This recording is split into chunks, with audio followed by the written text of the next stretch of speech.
Sendou sucks, and today I'm going to prove you why. He has been getting a lot of hype lately through his goal in Ubers, their match against Manshine City. However, I don't think this is justified, so allow me to explain why you guys are wrong about Sendou. Aiku saved Nagi's shot through a header, and Barou got the rebound. He was moving up the field as he chopped dribbles past some Manshine City players. Rio tried to tackle him, but failed miserably. The ball got to Nico, and he passed the ball back to Barou in response. Barou got in front of the goal, enabling his predator eye ready to take a shot on the goalkeeper as it seemed like they were one-on-one. But Chigiri Hayoma caught up to Barou as he had blocked Barou's shot. The ball literally falls towards Sendou as he's getting marked tightly by two Manshine City defenders. But despite all of this, he still manages to break through and score the winning goal for Ubers. Barou pretty much did all the work to get the ball all the way across the field, and Sendou just happened to be in the right position at the right time to take it and score. However, this is still a big jump up from his U20 performance, as he couldn't even score back then.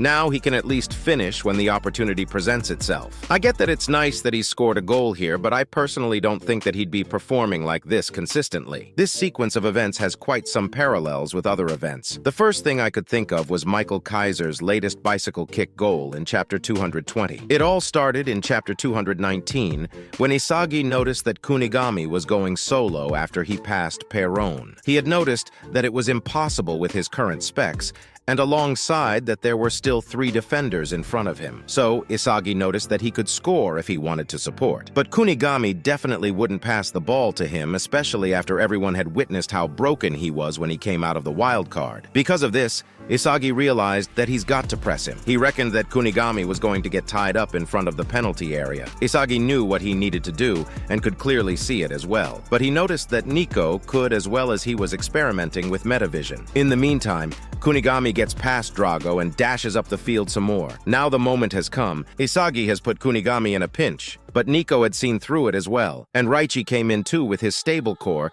which was helping Isagi gain possession of the ball as he quite literally planned it all out. He got past Kunigami and Nico now as he started to get very close to the goal.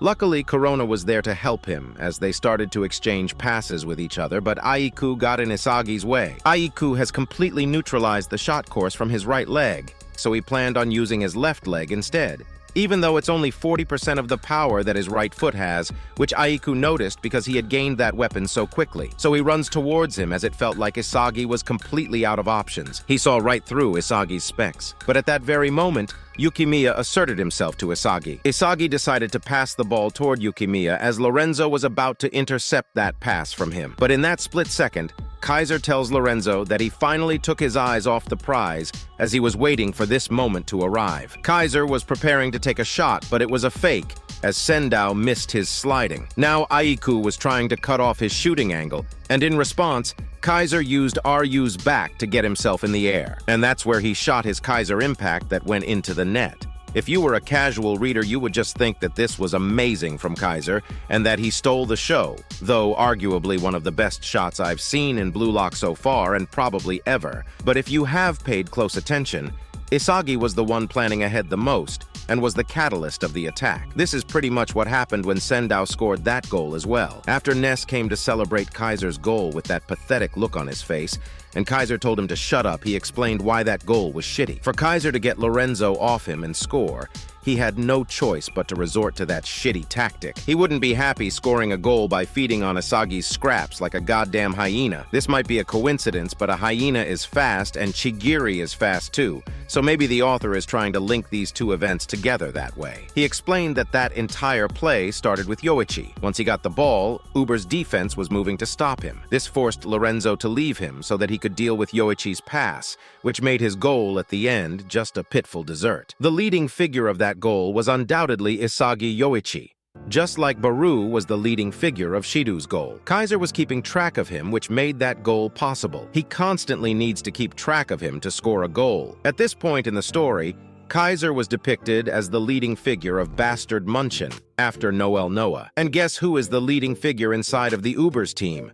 It's baroushouei. I personally think that someone else will come around in Chapter 246, explaining why Sendou's goal was actually nothing to write home about in the first place. The second parallel that I have in mind comes from way back in the second selection. In Chapter 84, Bachira was moving up the field as he was dribbling without his monster's guidance for the first time in a long while. So he moved past Isagi, moved past Chigiri, and moved past Barou as well. He came closer and closer to the penalty area as he got sandwiched from three sides now, but he still persisted and moved on. He was about to shoot the ball now, but Isagi had saved the shot just like Chigiri did with Barou's shot. Rin ran towards the best position to receive the pass as well. He predicted everything, and the only one who could stop him is him. If he took the shortest route to chase after Rin, he might be able to intercept the pass, but he went to devour Bachira instead, as he kept believing that Bachira would pounce through it and shoot the ball. But yet, despite all of Isagi's efforts, the ball randomly and mercilessly descended upon its victor, which was Itoshi Rin. This is kind of similar to Kaiser's goal, but the only difference is that Kaiser's attack was actually rationalizable and planned. Now, to get a deeper understanding of this, we should look into the mechanism of luck. In Chapter 87, Ego Jinpachi explains that luck is not something to be found just anywhere. It is rather something that only descends upon those who are standing where it will drop. The same concept would apply to a football game, as well as he asks the ego sits to think of those 90 minutes as a series of inevitabilities and coincidences. They are improving their shooting, dribbling, and passing in order to make full use of their strategies and formations. And all of these acts are deliberated with the intention of creating the inevitability called a goal. Sendou must have trained hard as well, since he didn't miss an opportunity like before. But instead, he took the opportunity with both hands and made use of it. The egoists have been making a 1 from 0, increased the repeatability of their goals, and learned to wield their own weapons and formulas. You could say that everything they've learned in bluelock was for the purpose of increasing the rate of the inevitability of their goals. Sendou certainly has done that, but the moment his teammates and their opponents' acts of inevitability collide, and coincidences begin to crop up, and they become the epicenter of luck. And that's exactly what happened in that final play. The moment Bachira broke through Nagibaru and Chigiri and was heading for the goal, there were 5 of them who either slowed down or stopped entirely, as they thought that a goal would be inevitable at that point. However, with the exception of Isagi, who had predicted it, and continued to press onwards. In the judgment of that singular moment, they become spectators of the goal. However, just one person sped up towards Isagi instead of slowing down. Rin realized that the ball would not be passed to him, so he grasped the situation instantly from Isagi's blocking motion, because of the possible coincidence that the ball would rebound. Isagi didn't get it though, as he still believed it to be luck, because it could have easily fallen in front of someone else. Ego told him that it's just the chance of who gains possession of the ball, as it's basically the same as drawing the losing ticket for a striker. So he gave an example where Rin had slowed down like everyone else. There would still be a chance that he ball falls towards him. But even if he'd gained possession of it, the opposing team's defenders would have reached him straight away. So maybe Sendou has just kept on running off the screen before Barou took the shot. He might have seen that Chigiri was running towards Barou just like Rin analyzed how Isagi was moving.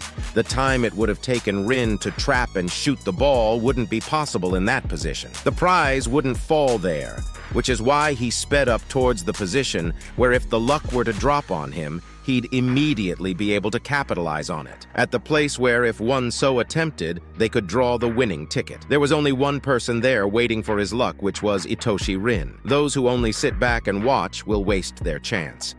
If you aren't prepared to take advantage of that coincidence and only reach out for luck when it's staring you in the face, it'll be too late already. Only those who foresee the possibility and prepare for it, those who have trained in order to be able to seize the opportunity whenever it presents itself, and those who have determined where that chance will fall.